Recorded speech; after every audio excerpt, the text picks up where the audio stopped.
Why is this one covered in piss? Oh, it's cabin fever. That's totally fine. Huh? Oh, what's up, Elgor? The night shift. Oh, we just haven't had any interviews. Well, what do you mean it's been so long? We released an episode in March, and it was a pretty lengthy one.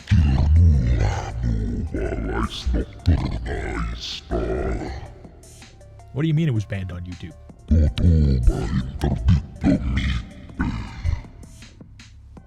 You mean there's been no episode since March? Oh, fuck.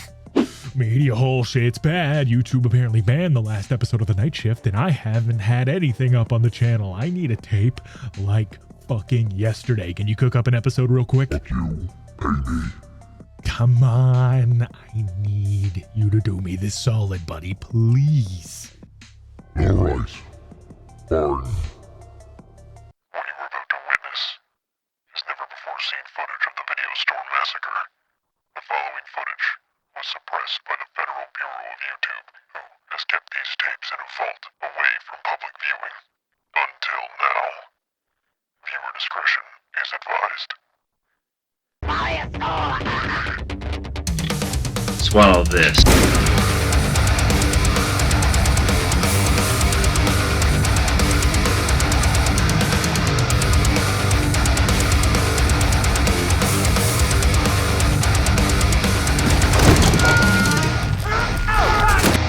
More of this.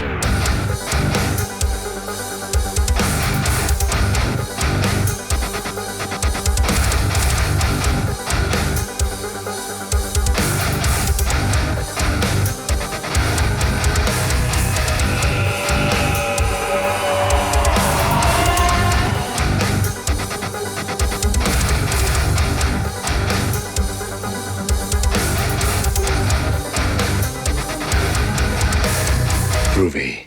Welcome to The Night Shift! Live from a totally not haunted video store, I'm your favorite brain in a jar, Spark. Featuring Cecil of Good Backflips. Please put your blood-soaked hands together for your host, Nightmare! Welcome back to The Night Shift. I hope you're ready for another blood-curdling, throat-slashing episode. Tonight we are joined by the ever-wonderful Cecil of Good Bad Flicks. But before we get into this interview, let's check out Media Hole for the news. YouTube banned the news. Why this episode have to be remade? Okay, well, why don't we check in with Grimm for the kill of the month? No, God fucking damn it, Grimm! I'm on sabbatical. Come on, man! God damn it, dude. Look, I'm not home. I'm out, in the middle of nowhere, in the woods, with nothing but the sounds of nature, plus one weirdo over there on a cliff doing yoga. What the hell am I supposed to talk about? Huh. Alright. Welcome back to the worst part of the night shift, everybody, because yes, once again, it's time for the kill of the month. From 80s gore to an early 2000 marriage of practical and CG, I've attempted thus far to take you on a bit of a journey here. And now it's time we arrive at the present with a very recent film I highly enjoyed. Partly because it serves as a candid look into a day in the life for guys like me. But also because it serves as proof positive that modern horror films can apply original premises to tried and true formulas. For May's Kill of the Month, we will be taking a look at Chris Nash's 2024 methodical and outside-the-box take on a classic slasher, In a Violent Nature. Released on May 31st, In a Violent Nature is a fresh take on the traditional killer in the woods story. One which revolves around a group of young adults staying at the classic cabin in the woods setup, and who just so happen to come across a necklace hanging on a pipe underneath a collapsed fire tower. And of course, one of them decides to take it. You fucking ho-dunk, po-dunk, well then there, motherfuckers! This, of course, results in reawakening the immortal killing machine known as Johnny. What? You got a problem with Johnny for a slasher name? Come on. Michael, Freddy, Jason, Chucky. Jesus, it's not like it was Chauncey. This, however, is where the distinctive way this movie unfolds comes into play. Instead of following our ill-fated idiots, In a Violent Nature instead opts to follow Johnny, our mute killer, for almost the entirety of the film. Meaning that until the screaming starts, silent, angry stomping is the majority of what you will hear, and the soundtrack consists mostly of just that and the sounds of nature, outside of a few instances, which helps lend to its almost documentary style feeling and unique identity. But hey, this isn't pretentious film rant of the month, so let's get to the good stuff, shall we? And just for you guys, I brought you a little extra. After Aaron here, and yes, this is how it's spelled, recounts the legend of Johnny and the previous slaughters that took place in these woods, he takes off to blaze alone against a tree, and Johnny shows up to introduce him to his new drawing knife.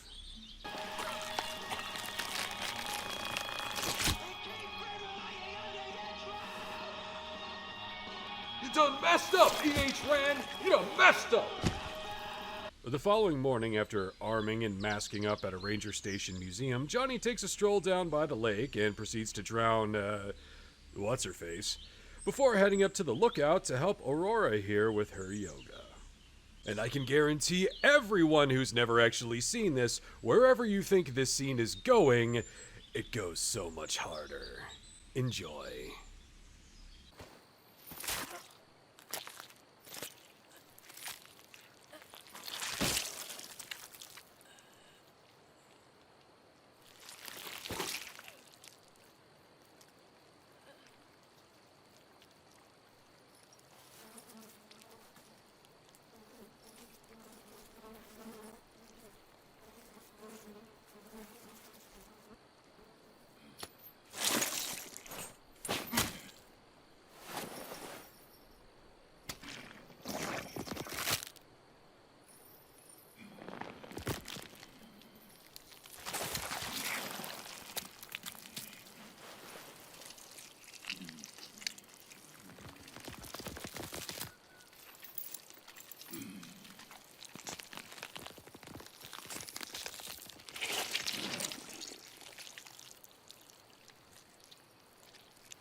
Oh yeah, that's the good stuff.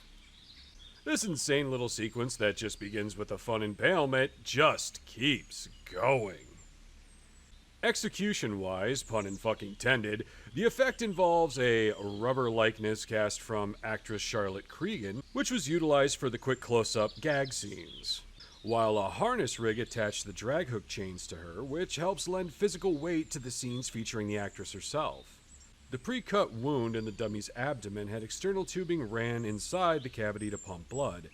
And just as an extra little treat for you guys, this is why you always make multiples and why you always keep as many extra sets from wardrobe on hand, because hey, accidents happen. Go rolling. Okay, and 3, 2, 1, action!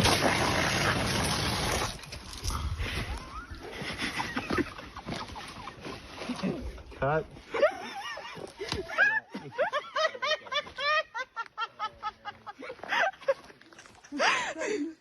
Would you like some fireman? For the neck break and subsequent head pull, we swapped the rigid gag dummy for a spineless soft version able to contort and be pulled through the torso. This is a wonderful example of rapid-fire editing popularized by old-school films like Friday the 13th, where you utilize safer props with the actual actor or actress alongside objects or weapons with weight versus an effects dummy packed full of gore. And this just so happens to be one of the most inventive and original kills I've seen in a long time. Shot on location in Algoma District, Ontario, In a Violent Nature's more minimalistic approach to the subgenre and choice to follow the silent killer with long tracking shots and slow pacing lends itself to what is known as literally slow cinema. And while this garnered some criticism for being absent of proper character development like other genre films, yeah, We all watch slasher films for the character development. Don't think you got it made, no, no. You're wrong. 'Cause you The only real proof I believe that we need to be taking a look at here lies in the fact that with a budget estimated to be anywhere from $500,000 to as low as somewhere around $200,000, it brought in $4.6 million in box office while it was in theaters. So clearly, something was done right here, and horror fans noticed. And while there's not really much left to talk about with this film in terms of its production or development, there is one thing I would like to address with you guys, if you'll allow me to get a little serious for a moment. Does In a Violent Nature need a sequel? Let's assume that the $500,000 for a budget was correct. So $500,000 budget, and it grosses slightly over 9 times the cost it took to create it. Makes all the financial sense in the world to do a sequel, prequel, or what the fuck ever. However, we all know there's more to it than that, don't we? Think about it. Did we really need sequels to Psycho? Did we need more Michael after Halloween? Did we need to know how Leatherface became what he is? And did a single fucking one of you ask for the Baymake Diddler? remember me. I don't fucking think so. Not everything needs sequels. Not every character needs demystified and explained until they are no longer interesting. And sometimes we should just let things exist as they are and appreciate them for just that. And that's gonna do it for May's Kill of the Month. Hope you guys enjoyed it. Make sure you stick around for the rest of the episode. Nightmare's got some good stuff in store for you. Stay safe, stay out of my woods. And remember what I said. Just like Johnny's mother's necklace, some things are better left right where you found them. Oh, shit, man. You remember where I parked? The hell are you doing? This is State Park. You gonna get a ticket? Come on. We took my car. Johnny. Hey, I ain't paying your fucking fine, bro. I ain't paying it. And I parked over there. I couldn't agree more. That is honestly one of my favorite fucking kills I have seen in a slasher in a long time. Creativity in bloodlust. Gotta love it. Now, Media Hole, what about the rental roundup? What's come out? Alright, shit. Next segment. Let's get to the interview. The Night Shift is brought to you by Gamer Subs. Get high-quality, clean energy with none of the crash of regular energy drinks, or even just make your brain jar water taste better with caffeine-free options. Save 10% off your whole order with code NIGHTMARE at checkout, or the link in the description below. So, what inspired you to start Good Bad Flicks? How did you come up with the concept for the channel? Well, what happened was way back in like 2009, when what was more or less kind of referred to as like the rise of the reviewiverse. Like you had people like the Angry Video Game Nerd and Nostalgia Critic that were doing. James was doing video games, Doug was doing movies and stuff, and then other people were kind of coming along and doing movies. But it always seemed like they weren't doing their own thing. They really were just, hey, this is what's popular, so I'm going to rip that off and try to do my own variant of it. And the vast majority of them didn't work. But anyway, I was seeing all of these people that were reviewing the variety of movies. And there's a lot of movies out there that I felt were unfairly maligned. They would, oh, this movie sucks, and I'm going to talk about why it sucks. And just they wouldn't really look at it from a perspective of, this was not $200 million production. This was a $2 million production that was done over the course of 3 weeks. And, you know, in the end, it's fun. I mean, some movies, you know, that's not a complete pass. There are some movies that are made in 3 weeks for X amount of dollars and they absolutely suck. Yeah. But I'm talking about the really enjoyable stuff. A lot of stuff from Roger Corman, a lot of stuff from Full Moon, you know, the Empire Pictures and all that. Yeah. And then some of the big movies that I do think are enjoyable, but were kind of a mess, but are really interesting messes, like the Super Mario Brothers movie from the 90s. I think that is absolutely fascinating, how it turned into what it did. And so I had a lot of friends from all over the country that I had met in the early 2000s, and we actually became friends in like real life. Because I mean, I've been to multiple weddings of people that I met on like the G4 forums and stuff. Oh, the And so G4 I know forums. people. I know, right? Like, isn't that that's nuts? That like there are people like I was the best man at a wedding from a guy who I met on the G4 forums, and then we played not World of Warcraft. We played Return to Castle Wolfenstein together, Oh, yeah. and we just became really good friends. I was actually talking to him this morning, and so it's like, to me, that's just crazy. But it's some of them I've been talking to them forever. So I had wrote to a bunch of them, and I was like, you know, I'm like, if I was to do like a internet review show, would you guys be interested in watching it? But I wouldn't be basically doing the nostalgia critic thing. I'm like, I want to kind of talk about these movies, but I want to, you know, give them a little bit of a mystery science theater, like loving thing, but also talk about how they were made, a little bit behind the scenes stuff, because it just makes it more interesting. And they were like, yeah, we totally watched that. So at the time, it was YouTube and Blip. And Blip TV was YouTube's biggest competitor. And there was an easier path to monetization through Blip at the time. So I decided, you know what? And there was also a little bit less copyright worries over at Blip. So I went with Blip, and I was on there for a while. And I was, you know, I had my friend, I was posting it on Facebook and whatnot. And I had friends of mine were commenting, and they were like, oh, this is great. And then I started to get comments from people who I didn't know and telling me, this is really cool. I like what you're doing. And then I ended up getting on the front page of Blip like multiple times. And so I was like, I'm like, maybe I have something here. So after like after about 8 or 9 months of doing it on Blip, I could see that Blip unfortunately was starting to fall apart. So I joined YouTube, and then every week I was cross posting. I would put it up on Blip, and then I would put it up on YouTube.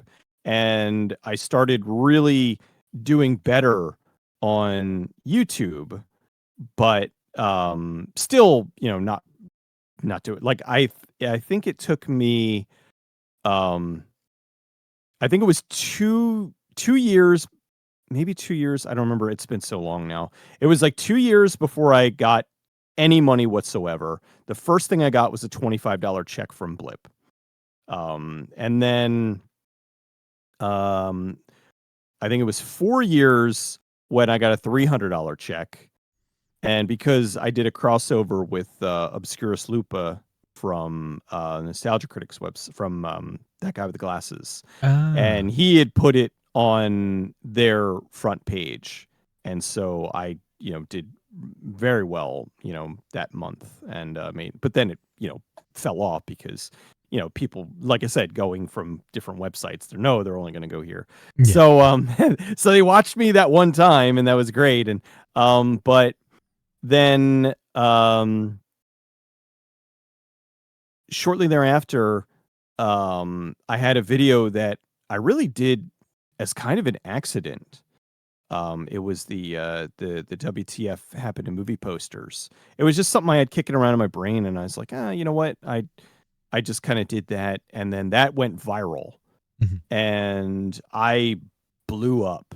Like, just I remember I was working in the city. I was a video editor in at a college in the city, and I remember I was standing at the train platform, and I had my I had my BlackBerry. If you remember Oh those things. God, yeah.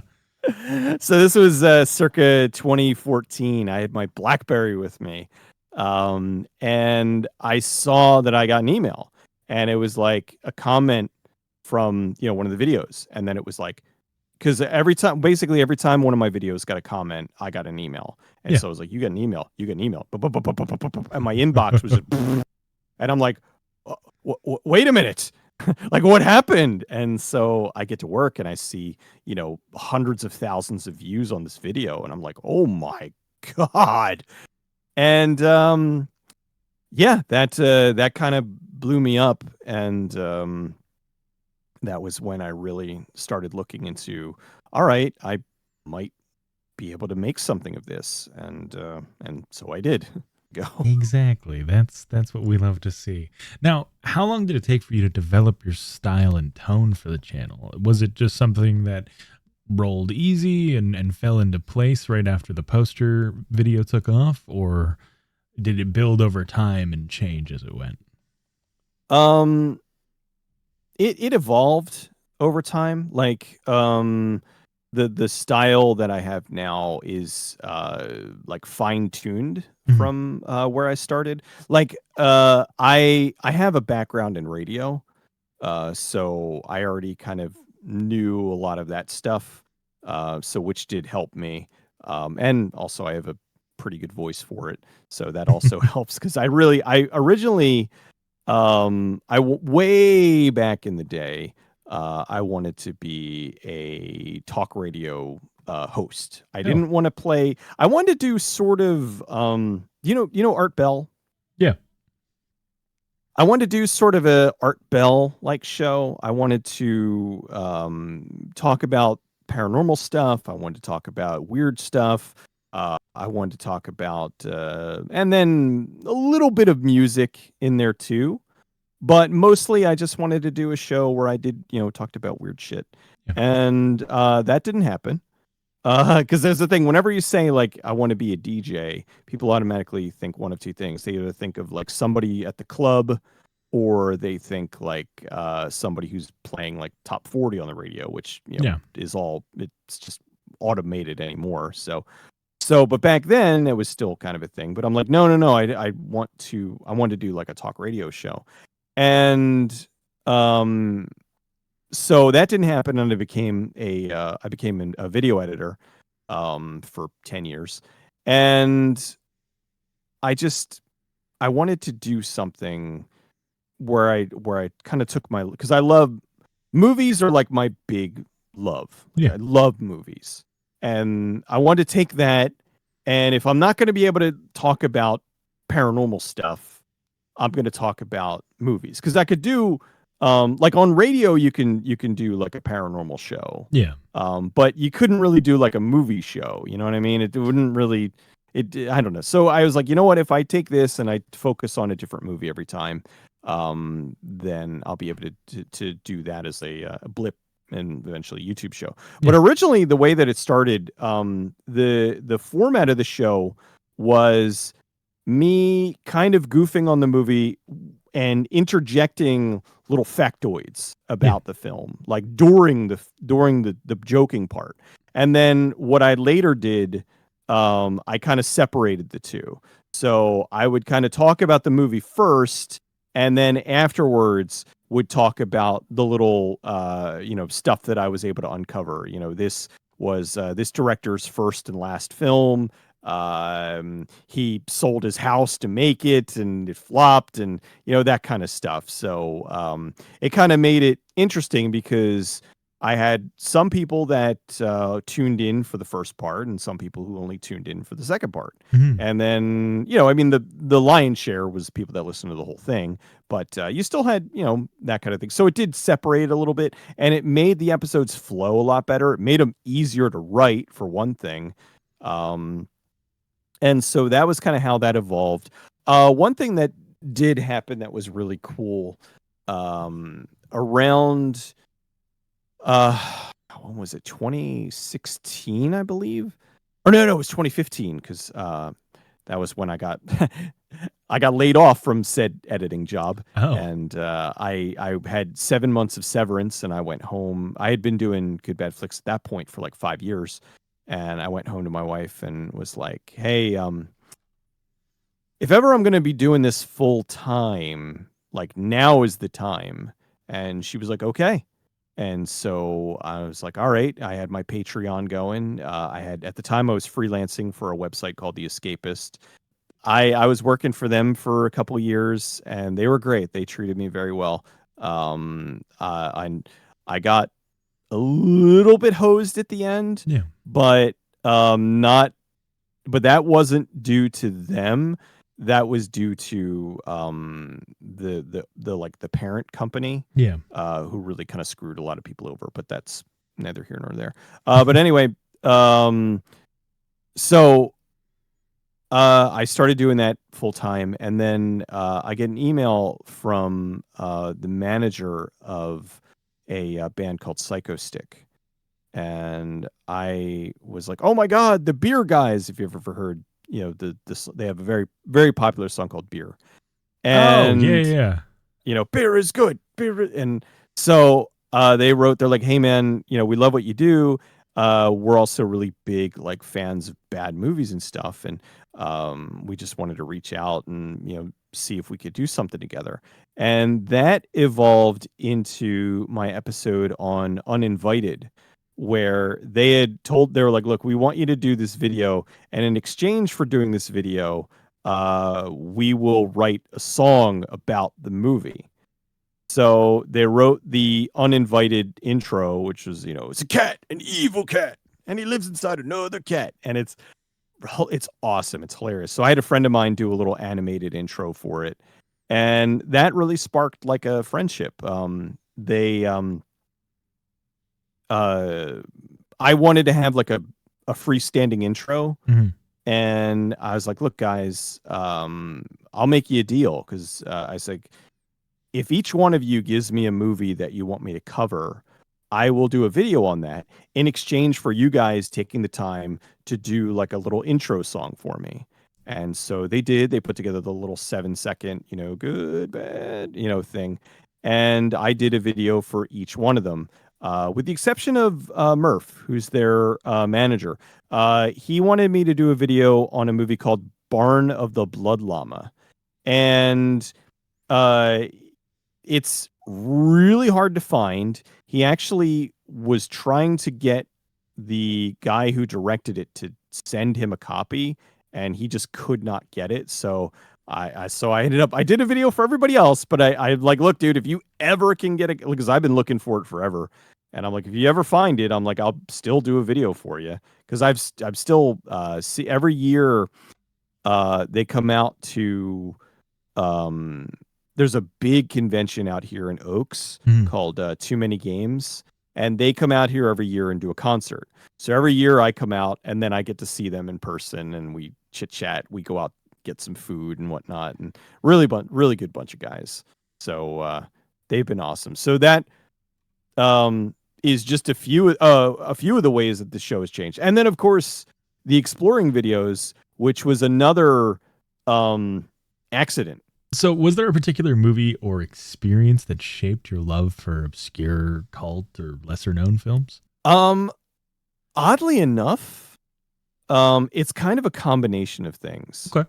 Part of my love for like B movies, I guess, was I grew up watching Creature Double Feature and Kung Fu Theater, and just I found so many amazing films that I wouldn't have found any other way.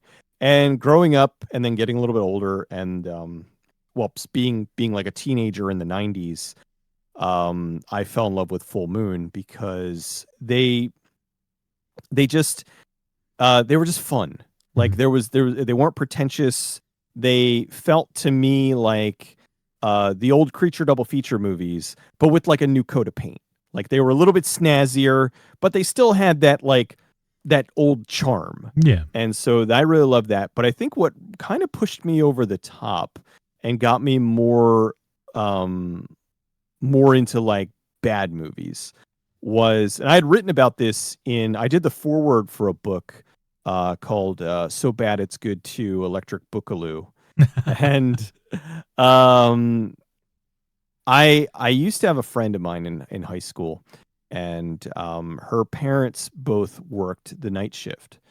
So me and some of my other friends, being teenagers and not having anywhere to really hang out with or hang out, after her parents would go to work, we would go over to the video store, would rent a couple movies, would go over to get some pizzas, go over to her place, and we would sit around and watch whatever we ended up renting. Mhm. And I just remember one night we were at the video store, and it was during the summer, so we rented, God, 9, 10 movies a week.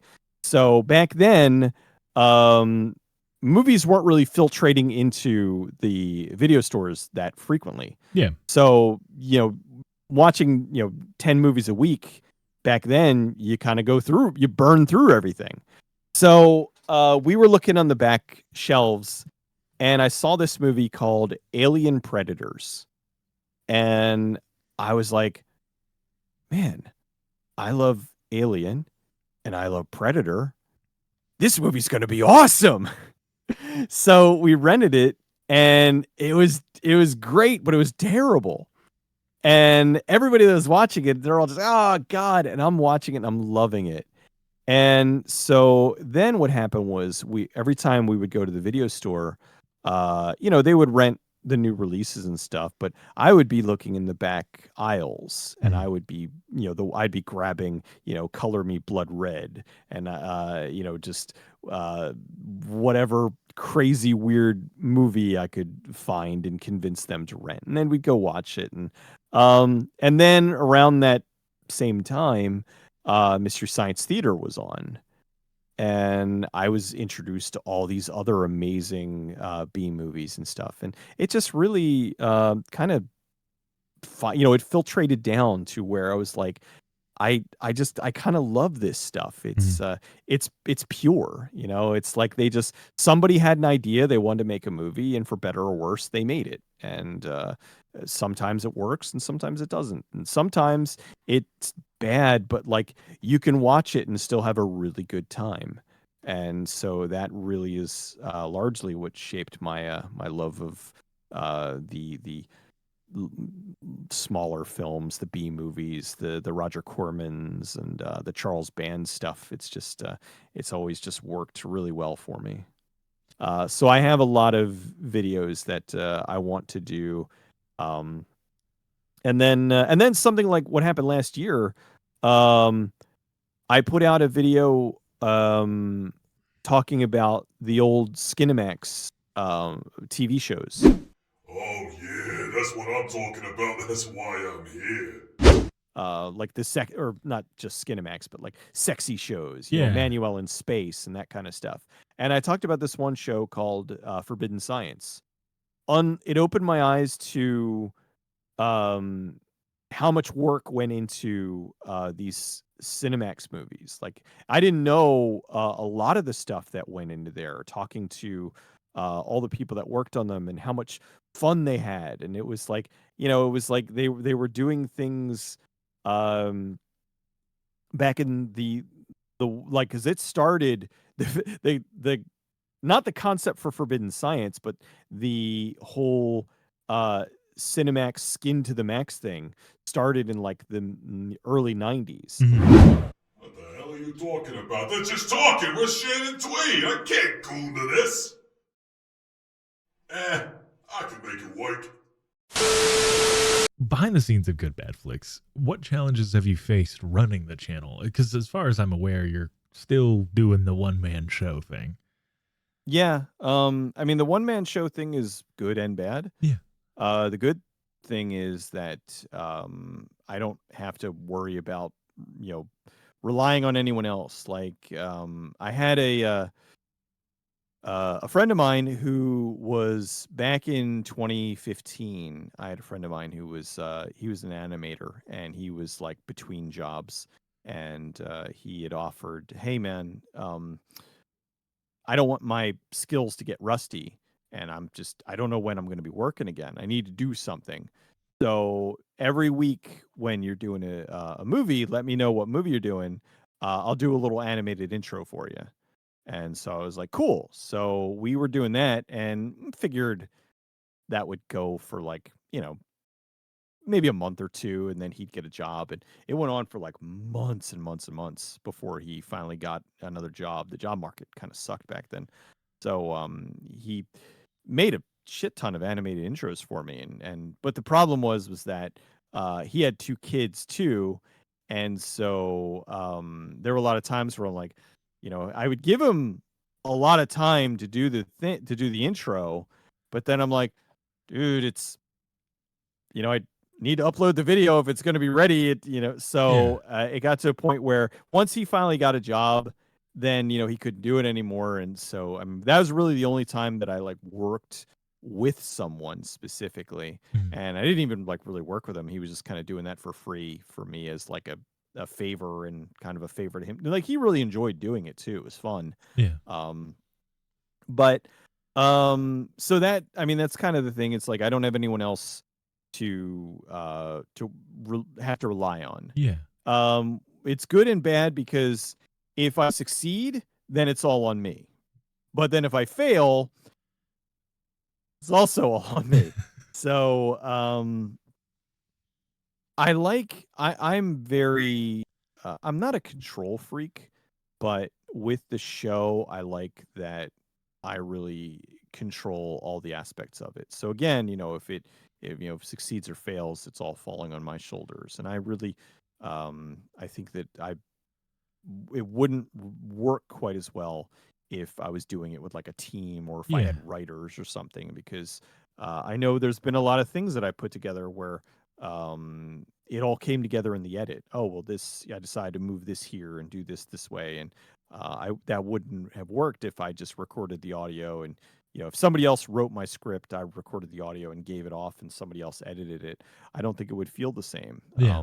I might be able to get more episodes out per week or something, but I don't think it would have the soul of me, which is what I think is what is keeping the show going for as long as it has.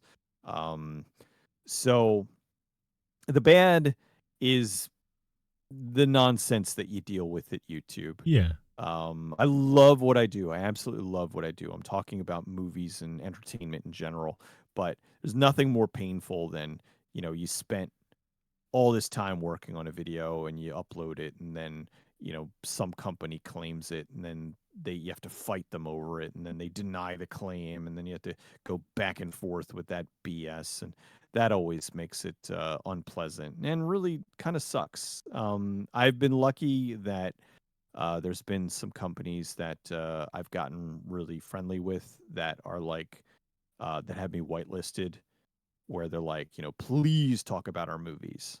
And we don't care, if you're goofing on them or whatever. We just want people to talk on them, because regardless of, I'm never shitting on them. I mean, unless I'm reviewing it and it's a terrible movie. But I mean, if I'm just doing a good bad flicks or something, like, I'm talking about it from like a love perspective, and that gets people that well, hey, I'm gonna check this out, or hey, I might buy this. Or I've had so many people that are like, I was never really into Full Moon, but your love of Full Moon kind of got me into it, and now I bought like a ton of their movies, and so stuff like that.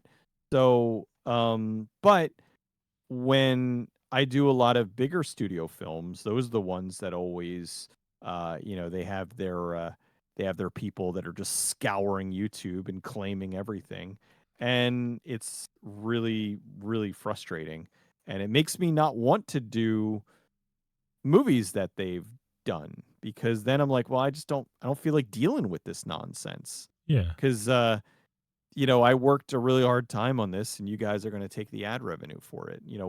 What pittance I get, it's like, it's not my fault your movie bombed. It's like, so stop coming at me about it. So it's kind of frustrating, and it does that is one of the factors into movies that I do. Like a lot of times I will look at the movie and then I'll look at who owns the rights. And then I'll kind of be like, all right, I really want to do this video, or I don't feel like dealing with the headache of, the person who, whatever company owns the rights and having to go through that nightmare. Personal kind of philosophies on how you approach a review for anybody wanting to get into the space of reviewing films without trying to adhere to every stereotype like we talked about earlier? The best advice I can give you is if you want to do this, you're going to have to put in a lot of thankless work. It was years of doing this before I made any kind of money. And if you're doing this because you think that you're going to be able to make a living at this, I don't want to discourage you, but just you need to understand that there are thousands upon thousands of other people who also want to do this and want to make a living at this. But what you need to do is you need to stick with it. If this is something that you want to do and something that you believe in, then you need to dedicate the time and the energy, and in some cases, like I said, years before you might take off. You need to build an audience. You might get lucky and have your first couple of videos blow up, and next thing you know, you're jet setting around the world. But the chances of that happening, you probably have a better chance of being struck by lightning. So just come at it from a realistic perspective. Know that it is going to be hard. It is probably going to be very thankless in the beginning, but be aware that once you start getting people that enjoy what you do, that will make it easier, because nothing sucks more than putting something out there that you worked really hard on and nobody's watching it. Yeah. But when you put something out there that you worked really hard on and people are telling you, oh, I love this, or oh, I watched this 5 times, or oh, I showed this, to my, I had teachers that were showing my my PG-13 video in class. And I'm like, that's awesome. That's cool. So having that is huge, but it's not going to come overnight. Yeah. You need to kind of do it. Like, I've seen so many people that have these great ideas. They want to do a podcast, they do it, and then 3 weeks later they quit. And it's like, you need to be in it for the long game. Yeah. Horror is a staircase that we all slowly ascend and, reach that top level at our own pace. Some stop halfway up, and that's okay. I want to thank you for your time. I skipped over some of my questions, but I think this is a fantastic interview. For those that watch the long form ones, I hope you have a good time. It's nearly 3 hours. I think this is our longest one yet. Holy shit, you're right. I'm like, that flew by too, Which is a credit to your storytelling and just the very interesting view takes. Interesting in a good way. I know some people kind of say like interesting as a way of batting around not good, but no, they're very, very interesting and well thought out views on horror, the space, and just how to approach this style of content.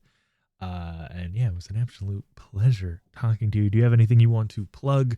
Anything you got coming up that you want the audience to go check out?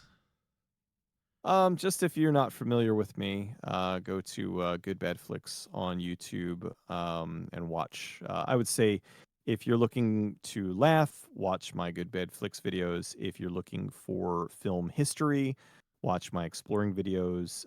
If you're looking for some ideas on movies that you would like to watch, watch my 5 Forgotten videos, where I suggest movies of different kinds to check out.